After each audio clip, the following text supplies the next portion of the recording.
Good afternoon বন্ধুরা, সবাই কেমন আছে? আশা করি সবাই ভালো আছে। আমি অনেক দিন পর আবার তোমাদের সামনে আমার একটা ভিডিও নিয়ে চলে এসেছি। তো এই যে বাড়ি থেকে মাছ ভেজে নিয়ে এসেছিলাম, তো একদম ভালো করে ভেজে নিয়ে এসেছিলাম বলে বা ঠান্ডাও পড়ে গেছে, তাই জন্য মাছগুলো ভালোই আছে। তো ভাবলাম কপিস মাছ আছে, না কাল পরশু আবার তো মাছ আনতে হবে। তো এই মাছগুলো ভেজে, এই যে পটল আলু দিয়ে মাছ দিয়ে ঝোল করব। তাই প্রথমে কড়াইতে একটু সর্ষের তেল দিয়ে দিয়েছি। তো মাছগুলো ভেজে রেখে দিয়ে যাবো, কেন আমার মেয়েদের আবার আজকে চিলড্রেন্স ডে, তো যেহেতু হাফ ডে আছে তাই আনতে যেতে হবে। তাই মাছগুলো একটু হালকা ভেজে নেব, নাহলে একটু বাসি বাসি গন্ধ করে।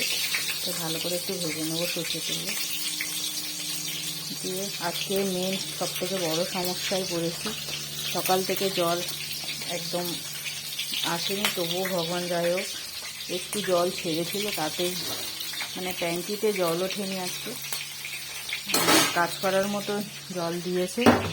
তো ওই যে জল নেই, তাই ভোরে সব রেখেছি বাইরে ড্রাম টাম, ওই বয়ে বয়ে আনতে হবে।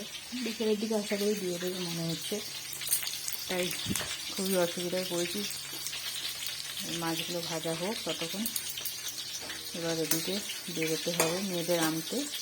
তো সবাই ভালো থেকো বন্ধুরা, টাটা। আবার নেক্সট ভিডিওতে তোমাদের সাথে আবার দেখা হচ্ছে।